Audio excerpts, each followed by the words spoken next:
헬로 마이트, 안녕하세요. 호주, 그 중에서도 브리즈번에 살고 있는 라이언입니다. 5월 한 달, 저에게는 정말 길고 힘든 날이었습니다. 그 중심에 뭐가 있었냐면 바로 차 사고가 있었습니다. 오늘 호주에서 차 사고가 나면 어떻게 해야 되는지, 그리고 어떤 순서를 통해서 문제를 해결해야 하는지 한번 여러분들께 알려드리려고 합니다. 오늘은 정말 실생활에서 사용할지도 모르는 유용한 정보이기 때문에 여러분 꼭 명심하시고 혹시나 모를 사고에 여러분들도 함께 대비하시기 바랍니다. 호주에서 운전하다 보면 자동차들이 부서지고 찌그러지고 그리고 깨어져 있는데 그냥 운전을 하는 사람들을 많이 보셨을 겁니다. 왜 차를 안 고치지? 이상한데? 라는 많은 운전자들이 있는데 이번 사고를 통해서 운전자들이 왜 그런 차를 그냥 타고 다니는지 조금 알 수 있겠더라고요. 그 이유가 바로 뭐냐면 호주의 보험 때문에 그렇습니다.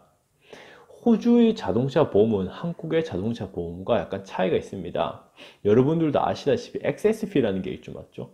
한국은 보험 청구를 할 때 그냥 종이에 서류를 작성해서 이렇게 건네주면 끝이지만 여기는 액세스 fee라는 걸 내야 됩니다.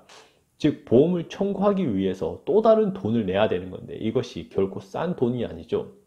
저희 같은 경우는 와이프 이번 차 사고 때 액세스 fee를 1000불로 올렸습니다.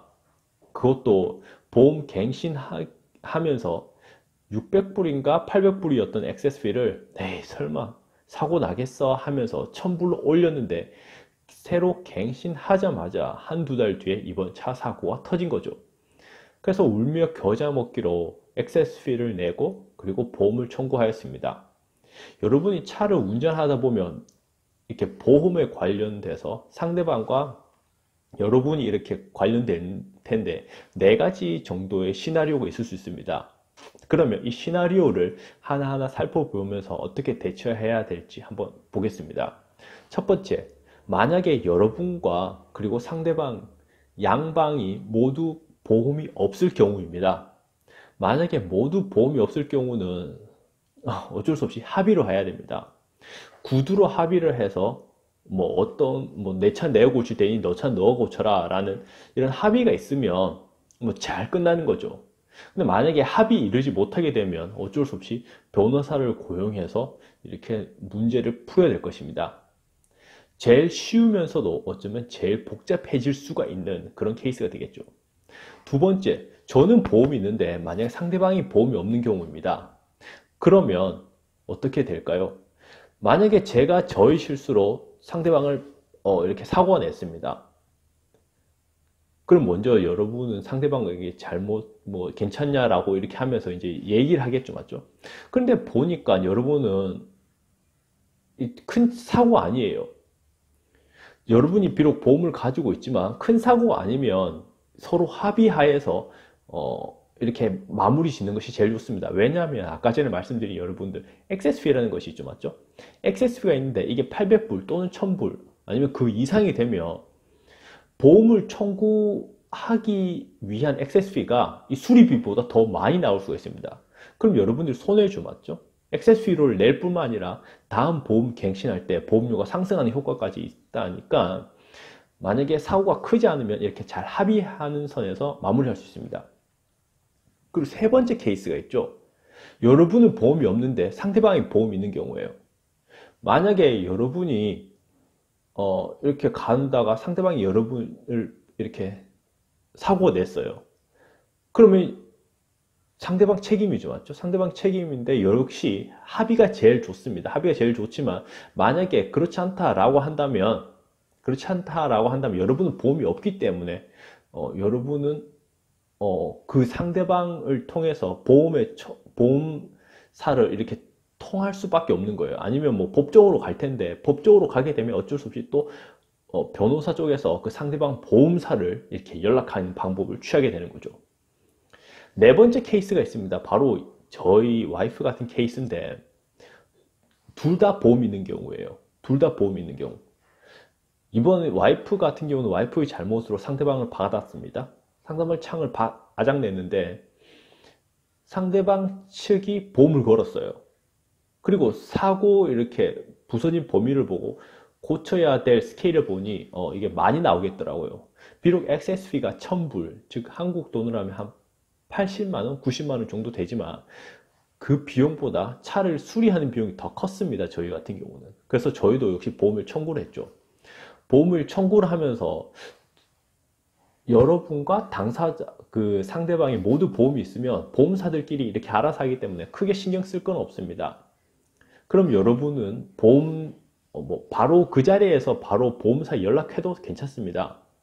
보험사에 연락해도 괜찮은데, 여러분이 차가 운전할 정도가 되면 집에 오셔서 하루를 마치고 집에 오셔서 인터넷으로 보험 클레임을 걸어도 괜찮습니다. 그렇게 이제 보험에 클레임을 걸 때 여러분이 꼭 알아야 할 몇 가지 사항이 있습니다. 그러면 그거를 오늘 자세히 알아보겠습니다. 여러분 명심하세요. 첫 번째, 상대방의 인적 디테일입니다. 이것은 어떻게 할 수 있느냐? 바로 상대방의 운전면허증을 앞, 뒷면을 찍으면 됩니다. 앞면에 보게 되면 이름과 그리고 생년월일이 나와 있죠. 그리고 뒷면을 보게 되면 주소가 나와 있습니다. 그래서 여러분은 상대방의 운전면허증 앞, 뒷면을 꼭 찍으셔야 됩니다. 두 번째, 상대방 차량을 찍으셔야 됩니다. 차 번호판, 그리고 차의 종류, 차 메이커 있죠, 맞죠? 메이커와 모델까지 이렇게 찍으셔야 됩니다. 모르겠으면 여러분과 차 뒷면을 이렇게 크게 이렇게 사진을 찍으시면 될 것 같아요. 세 번째는 뭘 하셔야 되냐면 그 사고가 일어난 자리의 도로명 그리고 시간을 아셔야 됩니다. 제일 힘들다 하면 여러분들 구글 맵을 켜셔서 지금 현재의 위치를 이렇게 캡처하시면 될 거예요. 그럼 위에 시간과 날짜 그리고 여러분 도로명까지 다 나오게 되겠죠. 이렇게 아시고 마지막으로는 그 상대방의 그 전화번호 컨택트 디테일이죠, 맞죠? 컨택트 디테일을 아셔야 됩니다.